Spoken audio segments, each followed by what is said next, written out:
La la la la la. Bienvenidos. Hey, thank you for showing up. I know it's Friday and it's a long day and the whole thing, but I'm glad it's Friday though, because tomorrow's the day. But this is the night. Here we go. No DUIs tonight, no DUIs. They will find you. So how are you guys enjoying it so far? Good, I just watched Poncho have a great time. No, it's good. We like getting out. We like it when we meet people that are influenced by the show, especially first responders, cops, and people on that end of it. People with an overdose of compassion in their DNA, and that's why they become cops, or DNA and GMs. And EMTs and GMs, what's that? That's a machine. Never mind. EMTs. EMTs. So it's nice when we come across a man who's about 45 or 55, and he turns into a 12-year-old boy in front of us. We love it. And the women, he loves the women. Well, yes, because your husband. Yeah, because my husband, he gets mad. We were having some fun over that. So I'm going to ask you a couple starter questions, and then I'm going to be done with you because we only have these. They might have some questions. They might have some questions different than. On the set, how many times was it difficult to get through scenes with someone who was playing with a mic, or it was just pranks, hilarity? Were you trying to crack each other up sometimes? Sometimes, I mean, Eric has a lot of energy. So he's real entertaining. Robert Pine's kind of sleepy, always was. And so he doesn't say much. Randy Oakes was a pretty blonde girl. She was always happy and enjoyable, athletic kind of girl to be around. But you know, after a while you get bored with yourself, your lines, the motorcycles, and that same old thing. And so you just get giddy, and there were times where we couldn't even say our lines, we'd be laughing so hard. And then what was so funny? We didn't know, there was nothing funny, we were just getting off on each other, so. But you, remember when we used to get, we worked 82 hours a week, folks, because the show was an outdoor show, we had to haul the bikes, set up the stunts, the chases, and then it was a 7-day shoot week for the show, except Saturday and Sunday, but it took 7 business days to make 1-hour show. But in those 7 days, one of those days we went into the studio, and that was always a 20-hour day, because we had to tidy all the interior things together, tie the hour together. But we used to get so burnt out after 4 or 5 weeks of 82 hours a week, boom, boom, boom, that we get really giddy and tired. And he used to do something that used to blow my mind. You gotta remember, I'm from Harlem, streets in New York. He's from Wyoming. When I first met him, he had I was waiting for him in Jam so I could read with him to drive for the park. He pulls up in a Toyota Datsun, was it a Datsun? It was a pickup truck, right?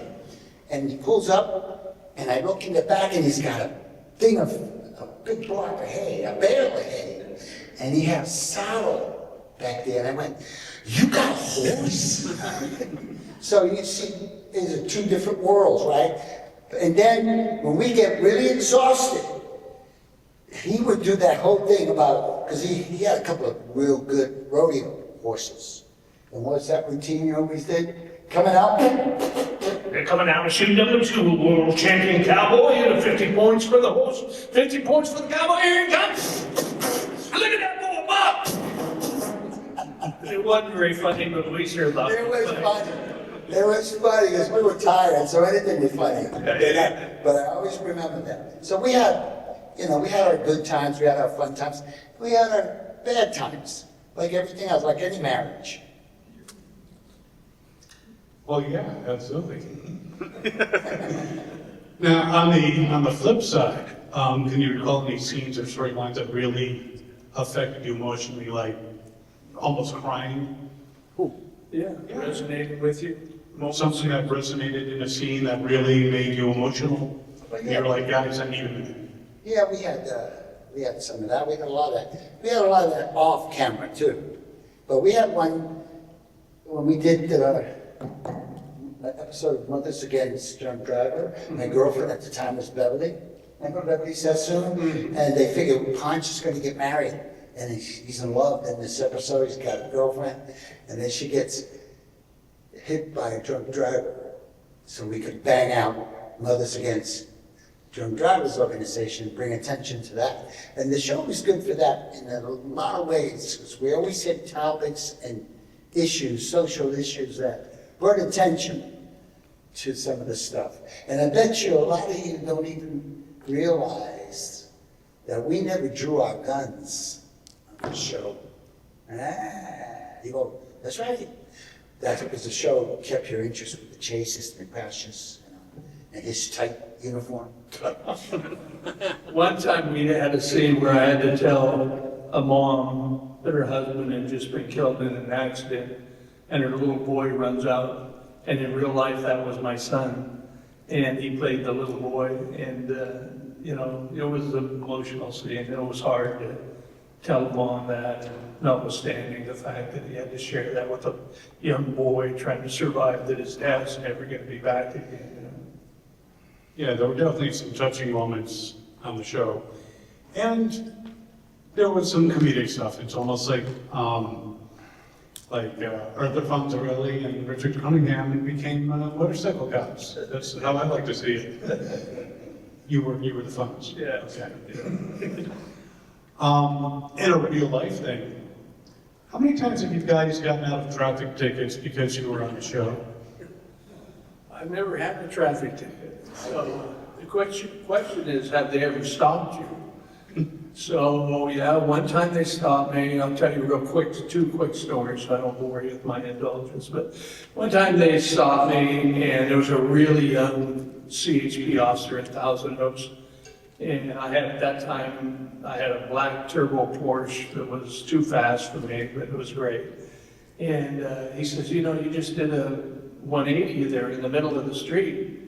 I said, yeah, but 2155 means you can't 100 feet either way you can make it. You know 2155. And he looked at me, oh yeah, yeah. And he was so flabbergasted that he was talking to John Baker. And John Baker knew the car code better than he did. And they were all lies, is what I was saying. I didn't know anything I was talking about. So he let me go, and I get in the car and say, oh my goodness, what's wrong with that guy? He doesn't even know the code, right? And then another quick time, I had been at a race school. I used to race cars in Laguna Seca, Sears Point. And when you race all day for a week, your speed threshold gets really high. So 55 feels like 15. So you have a tendency to do 100, 130, 120 miles an hour. And I'm coming back from Northern California, going to Southern California, and the straightaways where there's not much traffic. And I was zoomed by some CHP guy 130 miles an hour. And he was mad.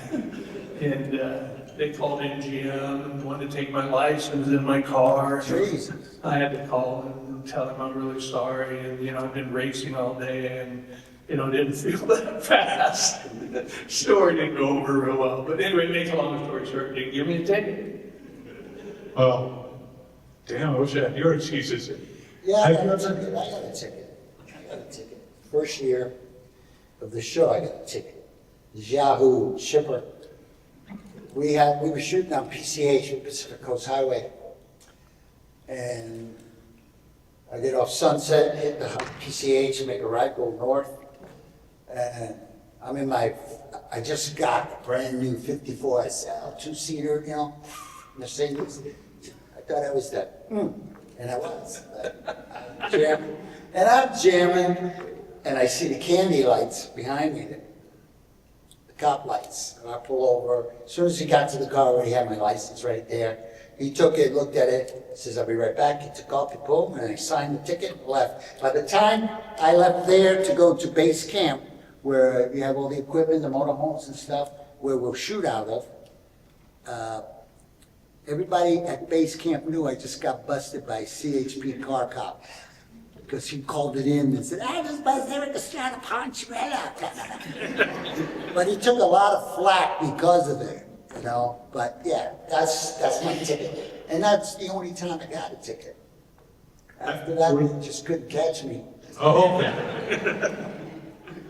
If anyone has questions, please raise your hands. I will. Yeah. Ask me something. Show some love. Come on, these guys would love to hear Come on, your folks. questions. You gotta think, or you're just, go ahead, right over here. What's up? Shout it out. If you two were in a race, who do you think would win? If you eagle hoop, If you two were in a race, A track race, like foot race? Drag race. a drag race, drag, Drag race. I don't do drag. And I don't do transgender either. Oh, he means with Mike. Yeah. Well, Larry would win. Larry had horses, he had motorcycles way before I learned to ride. So I figured Larry would win. But, Your thoughts, but Larry? if you want to know who would crash the most, you're looking at him. No, I had a serious crash in 1980 on the show doing a chase. Thank God Larry was in Vietnam, because when he saw me bleeding on the ground internally, because I punctured both my lungs, cracked 12 ribs and sternum and jaw, and this is normal, but this is not. So I took this out, and I was bleeding, and Larry just grabbed me, made me focus and hold on until the helicopter came to get me. So he helped save my life. Anyway. It's pretty amazing.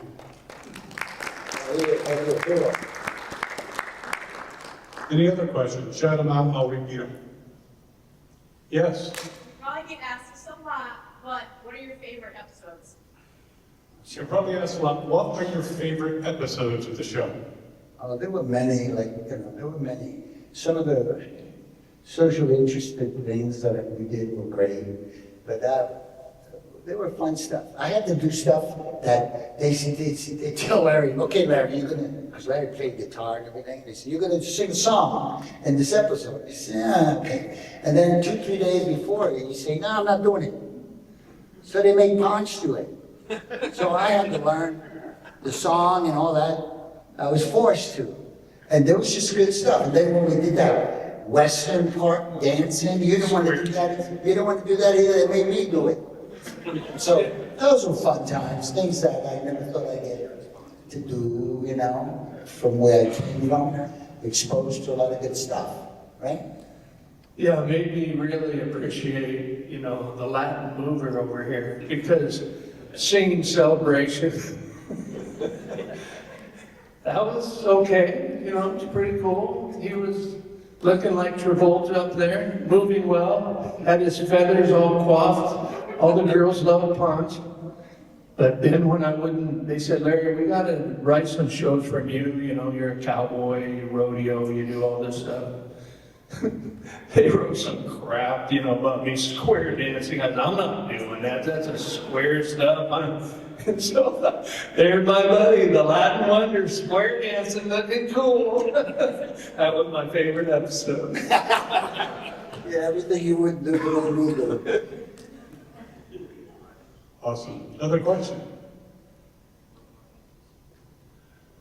Same here. Mine don't. Not at the same Well, time. while they're thinking of questions, and start thinking, everybody, what was it like coming back for Chips 99? Oh, that was fun. Yeah. That was fun. It's a reunion of guys getting back together like old classmates, We had a good time. We had new motorcycles, had BMWs, shaft-driven motorcycles instead of a chain, a lot of torque. First scene, we come out, Ponch, does a wheelie. Dude, don't get on the throttle so much, these things are banned, But he came down good, wasn't crossed up when he came down, so he was good. I've done that before, come down crossed up, and it's over. The show was good. They didn't, sometimes casting is a right to try to perpetuate an ongoing series so that you would have had Chips continue on with younger guys and so on. But it was fun. It was a good reunion. We made good money, had a good time together, and we all are grateful for having this brand that we have called Chips. 22 years after the show that shut down, we did a 2-hour movie called Chips 99. It was cool, very cool to come back, put his uniform on, and do it. As I recall the storyline, you had like left the police, your character had left for a while, and then was like coming back. Yeah, I And left you for were a year. I left for a year because my wife was ill. And then I came back and I was still a motor cop. And he made captain, of course. What?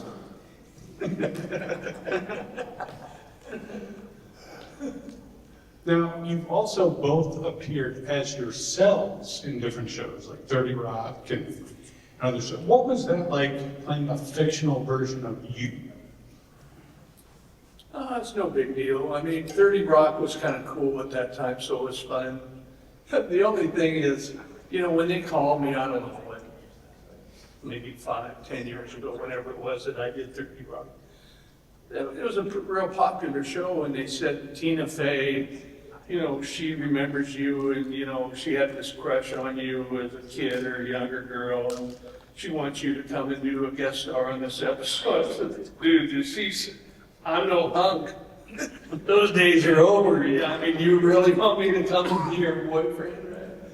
But other than worried about that, it was fun. Everybody was polite. It's fun to shoot in New York. And by the way, we went to New York, Eric and I, once when we were first doing Chips, so we did a car show there. That's when Studio 54? Yeah. Studio 54 is there. That was my playground. Yeah.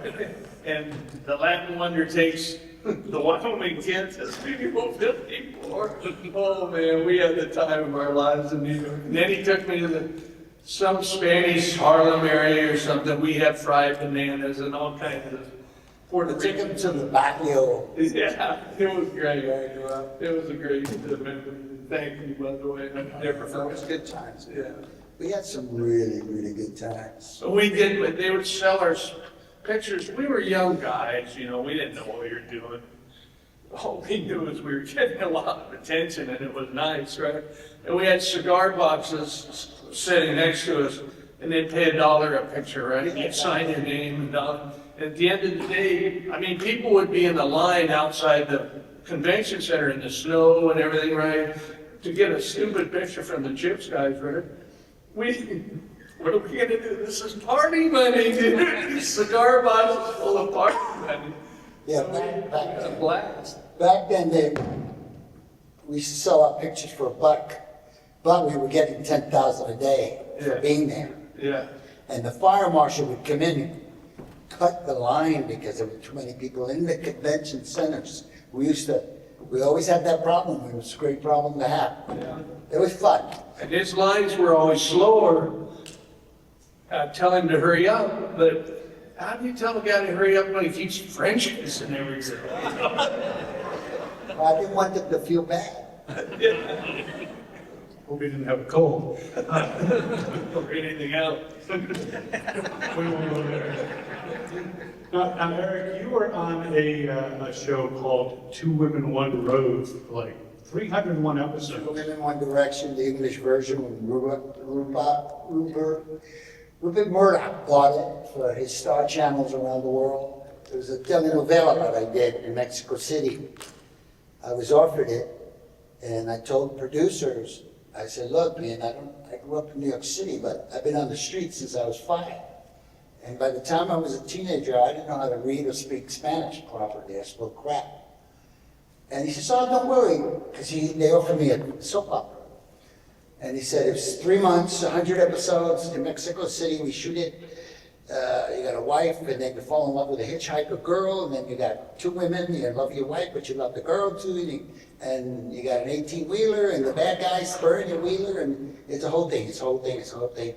And I told him, hey, listen, I appreciate it, because I don't want to say no to this guy, because he was like the Aaron Spelling of telenovelas, television, Aaron Spelling was television here in this country. And it'd be totally disrespectful, so I just stepped up.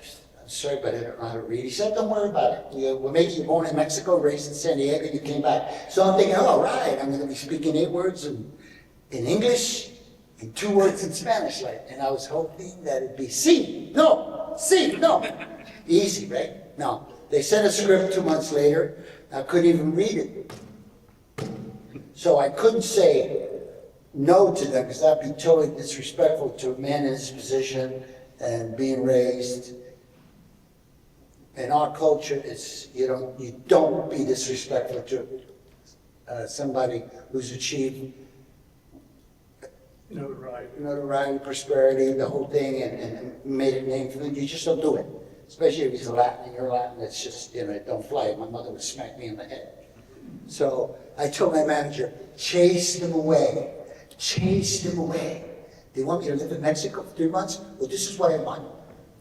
I want $500,000 American, no pesos. I want a driver with a car to take me from whatever I pick to live in, whether I'm going to live in an apartment or a house. But I get to pick the place. I get to decorate the place. And I want a cell phone, which was $1 a minute back in the 90s, early 90s. And I want to cook. And whatever I pick, I want a black onyx piano. Oh, you play piano? No, I like the look. I want one. And they said, I thought they'd go, no, thank you very much, and go down the street and get Pablo or somebody. They said yes. So I was screwed. So I went to Berlin's Language Academy in Northridge for 6 weeks and banged it out with a female teacher for 6 days a week. The language? The phrasing. The Spanish. And then I went to Mexico, and in between the schooling, I went there to pick a place to live. I picked a beautiful penthouse. It's awesome, man. I picked it in the richest Mexican neighborhood I could find. And they had more money than Fort Knox. So 3 months, 100 episodes. When we got to the 90th episode, I said, oh man, 10 more and I'm out of here, I can go home. Because my boys were little then, and I was missing that crap out of them. They added another 160, and then they added another 100. Then we ended up doing 457 episodes. A 3-month job turned into almost 2 years. And so every time they'd add something, you hit them again, you get a bump, and then I would ask for getting the Delta Flight 507 Fridays. They released me at 3 o'clock, and I flew home for the weekend and get my boys on the weekends that I had them. My wife, who was my girlfriend then, would pick them up, pick us up at the airport. We go to Choice Rest, and I had a great time. And that was my life for 2 years almost. And but it was good because it brought me back. It brought attention to me in Hollywood because I had been blacklisted after Chips. Because I took on the system. Because they wanted to screw me and I wasn't going to have it. I was going to screw them first. I'm sorry. We don't want to say screw. I'm sorry. Forget I said screw. I don't mean because I owned a big portion of the show, net profits participation, and they wanted me to wait for the show to be in syndication. And I said, no. Shows, you guys, nobody's going to be here. You guys are selling the studio to Sony.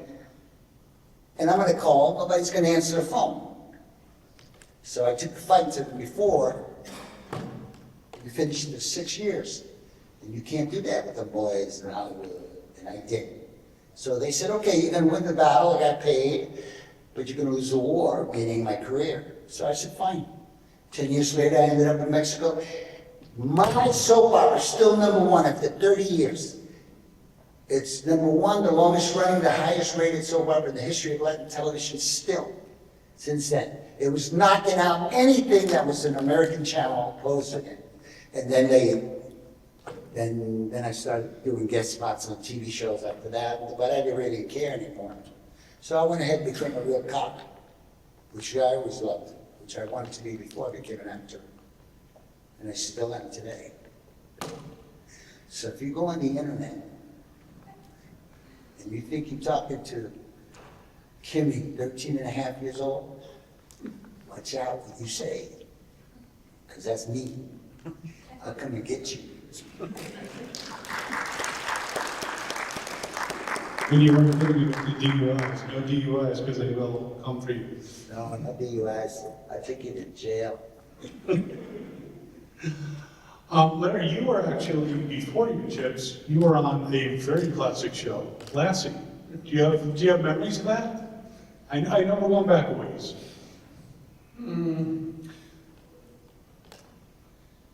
Yeah, you know, it was, I called my brother in Wyoming and said, Randy, this is hilarious, yeah? Guess what? I'm starring in a television series. He says, what's the name of it? I said, Lassie. He says, you're not the star, the friggin' dog's the star. Then I remember getting on that Learjet. You know, so cool. I'm going on a Learjet from Wyoming, what the hell? And we're walking up the ramp, and Red Weatherwax, the owner and trainer at Lassie, Cement Larry, they'd bring the dogs out, and they would get on. They were housebroken, but I couldn't get on. And then finally, they let me get on the plane too. I realized where I was in this show. But it was a good learning lesson. I had I did all my own stunts because I was just so naive. You know, they would say, Larry, would you mind getting on that train and pushing this thing up and down? It'll get going down this hill. And the engine will give you a little boost so you get some more speed. Once you get down to this little valley, just right there in that nice pasture, just jump off right in there. So really? Yeah. Yeah, okay, kind of like getting bucked off a horse, but all right. So I go down there and jump off, and damn, that didn't feel very good, right? And the next thing, Lassie's going to be, we're in the Stanislaus River, which is a really fast rushing river. And they had some frogmen stuck in grips. Put a rope across the river and said, you're going to jump in to save Lassie in your cowboy boots and Levi's and all this stuff. And once you get Lassie, then you can side stroke, right? Yeah, I can side stroke. Okay, side stroke over to the willows, and then you pull yourself out of the river. So, okay. They said, don't worry, those stuntmen are down there on the rope in scuba gear, and they'll get you. Okay, no problem. The rope's there, you grab the rope if there's a problem. I went in that river and was down there, but past those frogmen like that, right? Next thing I know, oh shit, the falls are down there. I'm gonna go off the falls, you know. I'm swimming like a dog to get over to the side. But that was kind of my experience every day on Lassie. And it was like a great education about camera position. And I was kind of like a sponge. I would ask the camera. I became a nuisance. What's the f-stop again? And what was parallax meaning in terms of this lens and that lens? And, you know, I got so I knew this stuff really well. By the time I did chips, I really think I understood camera direction better than most directors. And they would set up the camera and, no, you're doing it wrong. What do you mean? Well, there was going left and right. Now you have them going right to left. It's not going to cut well when you do the other. And look, who is this wise ass, right? But I wasn't a wise ass. I just really had learned it really well. And then luckily I directed chips to the highest rated show about chips. And, you know, it was fun. It was just, you're getting another merit badge in life. But pretty soon you realize that merit badges are for little kids, you know. Like they say about the Olympics, you get a gold medal. In Vietnam, you know, you get that golden, you know what. So you go through life and realize that all those medals aren't so important. What's really important are relationships, you know. And we had a great time, and we were lucky. We had a good brand. And look, we still generate income from this brand. I say to all of you, thank you for employing me. Thank you. Thank you for You're welcome, very Thank you welcome. for the hugs and kisses. Yeah. Just, you know, did you have a question, sir? Yeah, what did you think of the Chips movie? It came out a few years ago. I think it sucked. Yeah. I did a cameo at the end of it. They came to my house a week before. They asked already, and I said, no, I'm done with that. This is my ring. Somebody's at my front gate at my house in California. Probably a bill collector. Anyway, they hustled me. They came to my house, finally came to my house and said, please. I said, okay. I said, you pay me this. You don't use my name for advertising. You don't say I'm in it. You don't put my name on the screen. And I want the thing to be less than 2 minutes. This is so I can have my closure and give it back to them.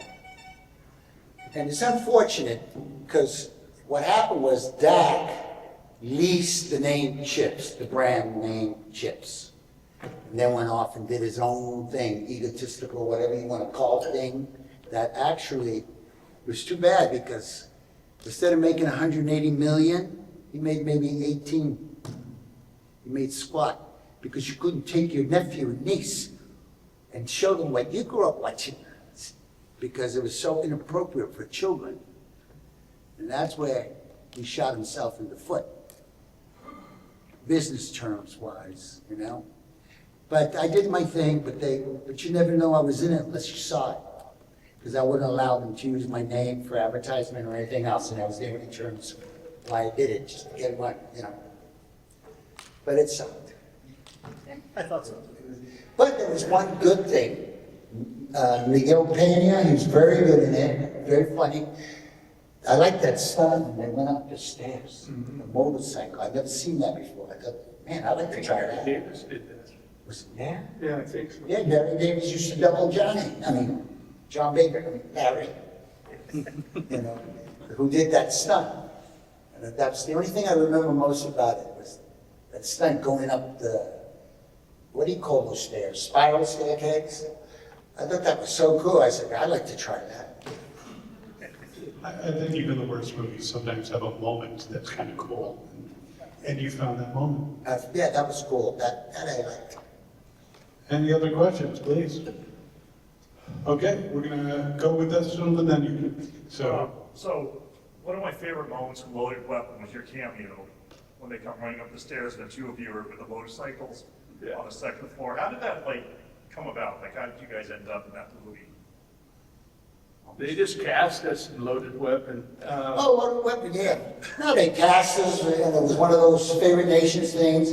Whatever they're gonna pay me, they're gonna pay him. Whatever they're gonna pay him, they're gonna pay me. And they asked us if we were interested. And we didn't know exactly what the hell they wanted, but they knew they wanted a team there.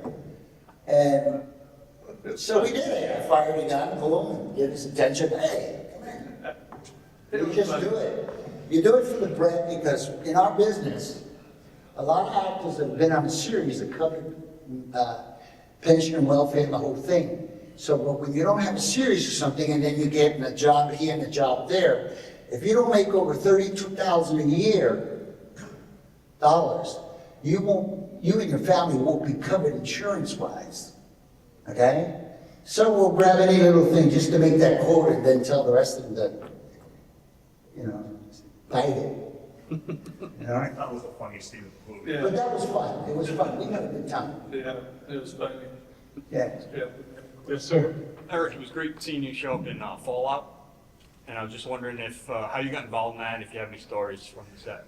Well, on Fallout, what happened with that was the director of that particular episode was a big Chips fan, and he was a big Punch fan. Somebody in my front door. Police department. He called my people and said, well, Eric Estrada be interested in doing this little, this one scene where his son gets shot, and Walter Goggins shot his other son, killed his other son, and would he like to do this role? So I said, well, send it to me. We look at it. I looked at it, I said, oh, that's cool. I was already doing something that weekend before that, and the shooting days fell into the following weekend. I had another thing to do, and it fell right in between those two gigs on the weekends. I said, yeah, I can knock that out. I'll finish there and fly here, knock that out. And that's mostly the way my life's always been since. I mean, we just keep going. You don't stop. You stop when you die, and you don't even stop then.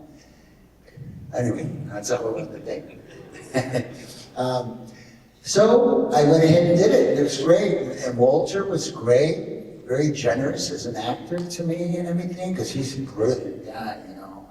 It was just awesome, and that's how that happened. So I already proposed to them, hey, I should do a revenge episode where he kills me. I try to kill him, and he kills me, he wipes out my whole family. You know, but it is what it is. It was great, it was great, it was good. Did you see me in that? No. Seventh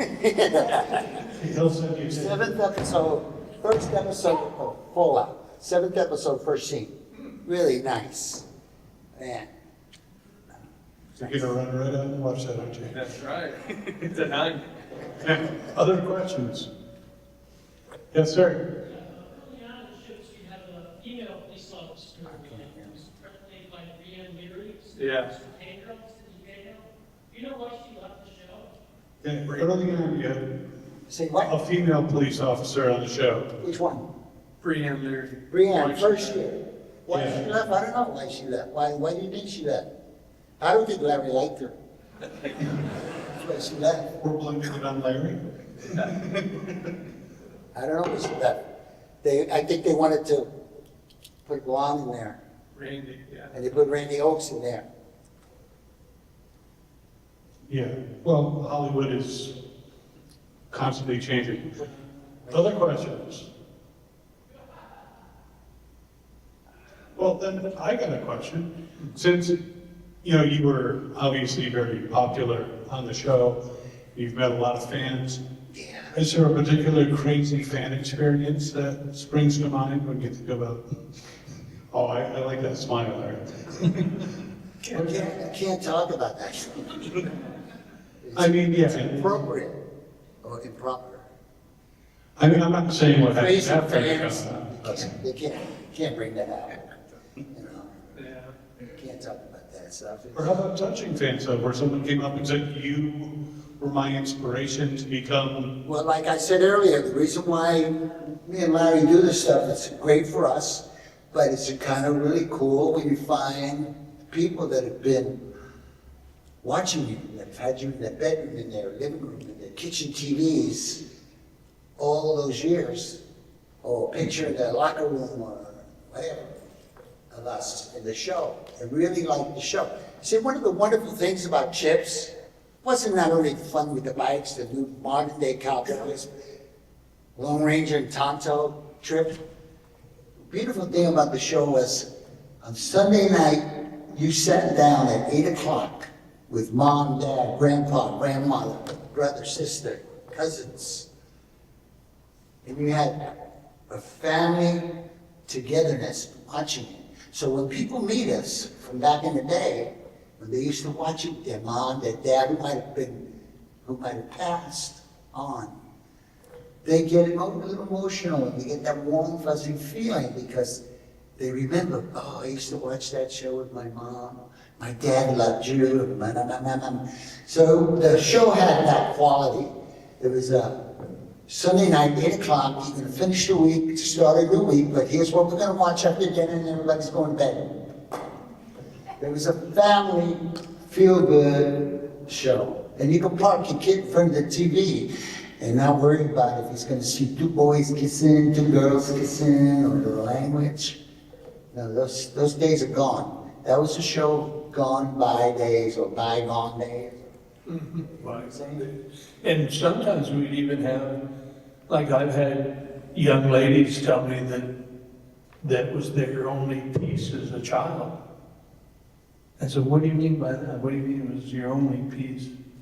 Because my father used this all the time, and when the Chips would come on, there would be a calm and we'd all get to watch it. But then after that, between alcohol and his abuse, I got crazy. So, in a way, it was a neat little Band-Aid for some people, a panacea of sorts that gave people comfort. It's a wonderful, wonderful story. Surrounded by tragedy. Yeah. Yes, that's horrible. Well, moving on to hopefully cheerier topics. Do you have any projects coming out? I see there's some upcoming things. Say what? New projects that you can discuss? I have 2 shows that I'm doing, aside from my internet crimes against children stuff and other stuff that I do. I have a show now, first season, we shot it in Wilmington, North Carolina, and the new season premieres this September 19th on Amazon Prime. It's called Divine Renovation. If you've seen it, yeah, it's called Yeah, that's right. It's called Divine, and we shot the second season here in Torrington, Connecticut. So I'm very familiar with the area because I've been here a couple times. And we're going to premiere the second season on Amazon Prime on the 19th of September. Divine Renovation. Catch it, bring your tissues because it's a real good, feel-good show. And I host it. And I do all the interviews and everything with everybody, and the range of people is incredible, and it is divine. And then I got another show that I'm doing in San Antonio called Servant, where I play a real nasty mafia, no, not mafia, cartel leader, and we just got the financing to do 7 more episodes. So when we get 8, we'll sell it. And it's called The Servant, and I take the role because I get to be nasty as shit. So you enjoy that? So that's what's in the oven. So I'm mostly retired. I own a technology company, a portion of we do ultraviolet light at real high intensity, the most intensity in the world. Patented all over the world, and we're the only company in the world that can kill COVID, bacteria, and other forms of mold in literally a second or 2. So if I shine it on you, you'll have a bloody nose for 2 years. But if I shine it on usually we put it in an HVAC system so that all air ingress and egress, that air sanitizes the air. And we just signed an option for a military application of that, and for HVAC and for military applications and maybe some others that I can't discuss. And we've now figured out that there's a formula to kill cancer, and to kill cancer, Japanese had developed a patented technology that if you could produce 100 millijoules at 100 centimeters squared, within that area and density, you could kill cancer. The problem is that when they did it, they had to use big mercury vapor lights and so on, and we have a little teeny light that if you have prostate cancer, you can put it up in there and kill it, if breast cancer and so on. So we're now having medical schools review that application to make sure the third parties will verify it, and that I'm not just marketing this stuff as we all get marketed to death. So that's another thing I'm doing. And then I'm told, but in this world, told is kind of a dubious matter with human beings because their word isn't really as good as that used to be, it seems like. But I'm told we have funding. So I produced a television series for a long time called the Ray Bradbury Theater, won all kinds of awards for excellence, all. And a bunch of other stuff, The Death of a Playmate, the Dorothy Stratton story, et cetera, et cetera. And then I decided to kind of get out of the film business, tired of the egos and emotion and ups and downs of being the flavor of the month. And, you know, your best friend's buying you dinner and next week he's giving you the finger. And it's like, it's a tough dog-eat-dog relationship. And, but now I'm told, again, maybe a false carrot, so I don't want to misrepresent, that I have all this funding, and I've written 2 scripts based on that funding. One is kind of making Eric the star of it, and in that case, I won't give you all the story, but I'll just say that he's a motorcycle trainer, and his son is the hot dog. He trains cops on motorcycles, and he's called El Jefe because he's just a dick. And his son and him don't really get along, but his son just got out of Special Forces, and he also rode motocross and Special Force applications, and he's a badass. And so these two kind of bump heads, and it's their story. I have the commissioner of the Highway Patrol already signed off on it, gave me his okay to go forward with it. So that's one project. Then I'm passionately, and have you ever done something where you're so passionate about it that almost nothing else in life matters. And I don't need nothing because my family's the only reason that is my life. But I started reading them. I was in Vietnam in the Marine Corps. And I'm going to indulge you. I'll try to be succinct so I don't bore you with some actor story. But in the Marine Corps, you know, we thought we were badasses. We joined the Marine Corps because we wanted to be the best. And we went to Vietnam and we went to the DMZ and bring it on, because that's what we're here for, right? So I read this story the other day about a group in Vietnam while I was there called Mac V. Saw. And they said, hey, Larry, you were in Vietnam, right? And some people ask me that and then they test me to see what I really know. And I said, I never heard of Mac V. Saw. What is it? So you got to read these books. So I ordered the books, I read these books, and it was about guys who joined the Army and then decided they wanted to be airborne, 101st Airborne, and then they decided they wanted to be special ops. And then after that, they decided they wanted to be Green Berets. That took 2 years. And by the way, through principal training in Green Berets, some large percentage don't make it. Much worse than the SEALs, by the way, much harder. And once they become Green Berets, they're invited into this little room, skiff room, top secret, and say, before you go into that room, we're going to tell you what's going to happen. We know you're the best of the best. You're the most elite trained warriors ever in the world, of any country. They're going to ask you to raise your hand to volunteer for this group called MACV. Don't do it, because they have 80 to 100% casualties. So these guys, like guys do, what I call identity crises of men in your youth. Hopefully you overcome that in your adulthood. They raise their hand and volunteer, and they go to Vietnam, 4 guys with 4 indige means indigenous, 4 Vietnamese or Monyards, 4 Americans, or sometimes only 3 Americans and the rest indige, 5 to 8 men, put in a helicopter at midnight. They go over the fence. What's over the fence? No one even in America has ever seen this. No one in America has ever heard about this. During the Vietnam War, the war was really the secret war. And that was called, you're going to go over into the fence where the presidents of the United States, the CIA, and everyone's going to tell you, we're not in this area. So they would fly them into Cambodia and Laos and insert 4 to 8 men alone at night with 30 magazines, grenades, you name it, napalm would come later, claymore mines, toe poppers, and so on. There's like 100 and some pounds of stuff that you're going in there. And they would put them in insertion. We got inserted all the time, but we get inserted, helicopter come on, we jump out, right? They come in and get inserted by strings. That means you get on the string and you repel out of the helicopter down through a triple canopy jungle that you can hardly get through, and then they're putting them in there, and now they're surrounded by 500 MVA enemy. This is every mission, by the way.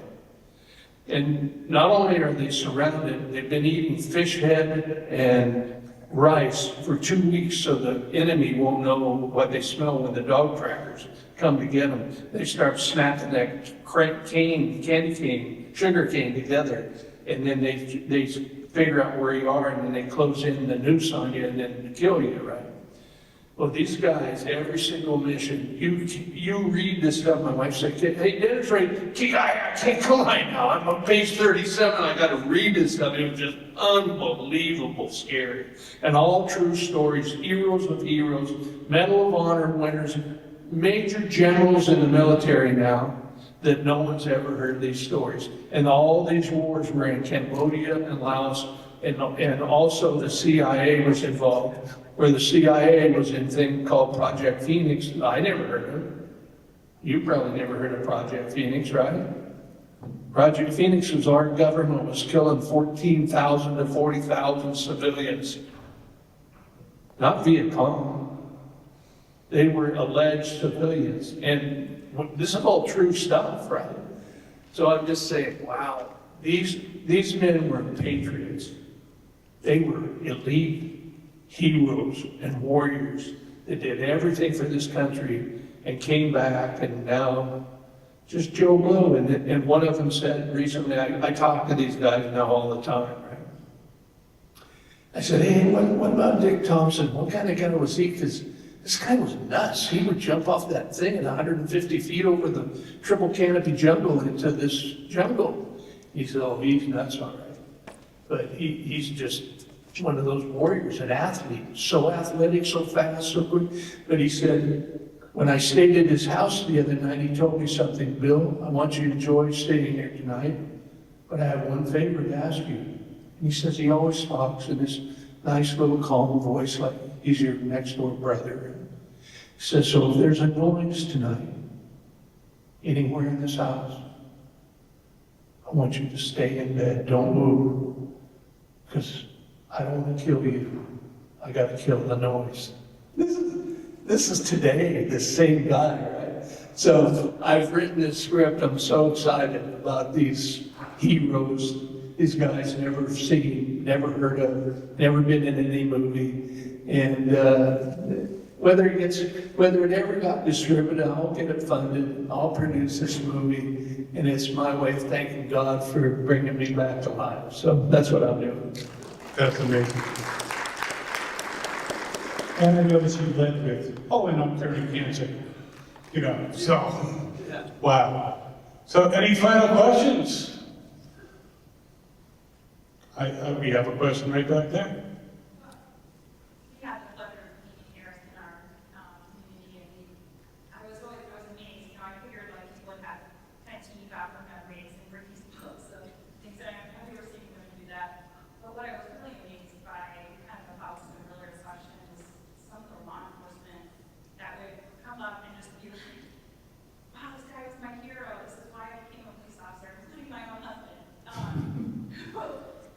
To me, it was a great show at night, and really, kind of a nice thing.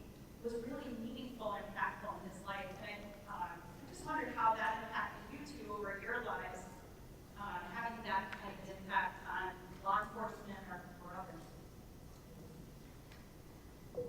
Explain to me what you just said.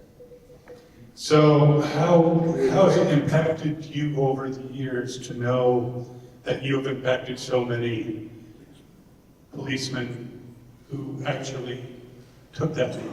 Took that beat? Yes, and how has that impacted you? Well, okay, let me take you back to when I was 4 years old, okay? I grew up in Spanish Harlem, New York City. My mother fired my dad because he was stuck on the needle, okay? Then she started dating a cop named Pete Palmas, Greek-American cop, worked CSI. And as a young boy, I used to look at his briefcase and look at things. So I wanted to be a cop. And I was going to be a New York cop. That was it. To get my mother out of the projects and live with me. But what happened was at 17, it was a blonde, pretty like you, in high school, named Christine Laporte. And I wanted to meet her. She would never come out of the school after 8th period. And I said, man, I'm going to follow her tomorrow, see where she's going, because I know I saw her today and she's not coming out. She was going to drama club. And I said, drama club, all I got to do is audition, get in, and I can get her. I grew up in the streets of New York, I can act, all right? So I auditioned, I got in. Next thing, I get bit by the acting bug. I no longer want to be a cop. But I got to tell my mother, Ma, you got to live in the projects a little longer. I can't get you out. I want to be an actor. Ay, no, mijo, no. So we went round and round for a while. And I finally ended up chasing it and everything. And when we were doing the show, we were having such a good time. We didn't know that 30, 40, 49 years later, we're going to have grown men and women come up to us and tell us that they were cops because the show inspired them. And so it's a thrill for us because we both dig it, because we'll look at each other and go, Jesus, Larry, we were busy having a great time going to Studio 54, riding on the motorcycle like it was a glass of water. And look what happened. So many people got inspired, a lot of young boys and girls. If they didn't become cops, they became EMTs. They got into the field of compassion and sharing for your fellow man kind of occupation. So much that after the show was over, I wanted to join the California Highway Patrol. But they said, no, you're 33 years old and you're too old and we don't do reserves. So I said, oh, screw it. So I went on with my acting thing. But 16 years ago, I became a real cop. And that's my feeling about, I'm forever blue. I love cops. They're my heroes. Because my dad wasn't.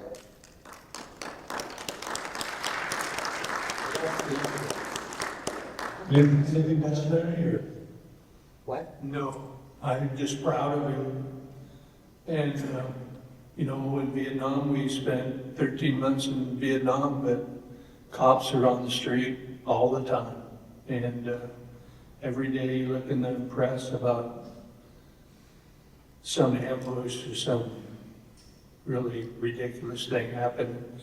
And every time I see a cop hurt, you know, I bleed for him. And I also bleed for the poor family because they're gonna get some measly $10,000 or $20,000.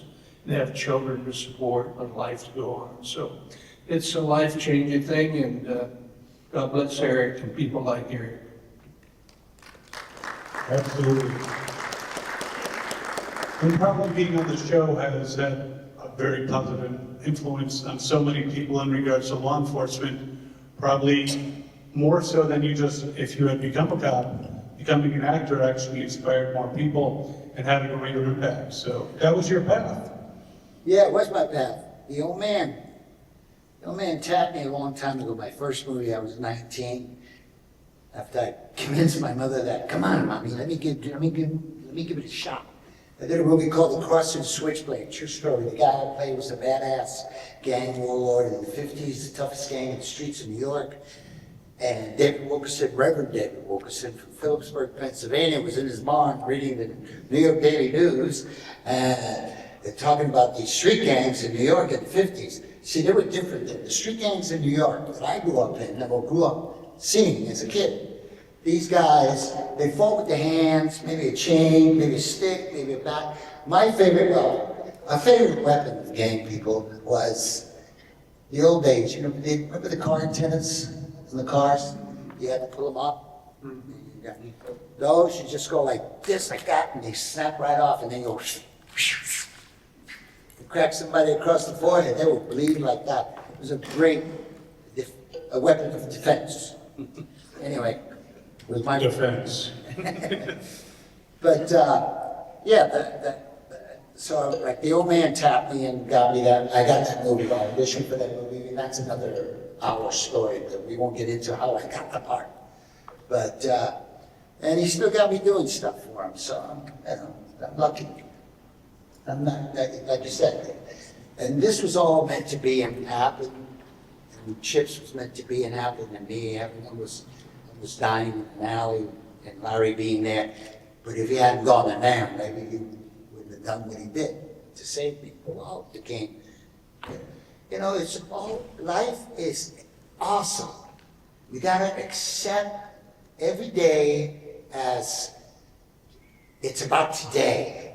Because tomorrow, we don't know. Forget yesterday. Every birthday, cherish every birthday that comes along. And cherish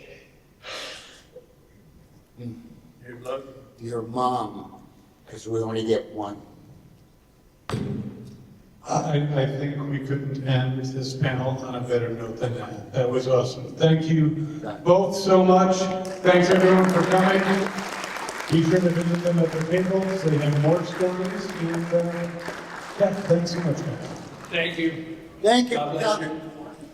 See you at the club. It's gonna be square dead. Hey, Hey, Leon.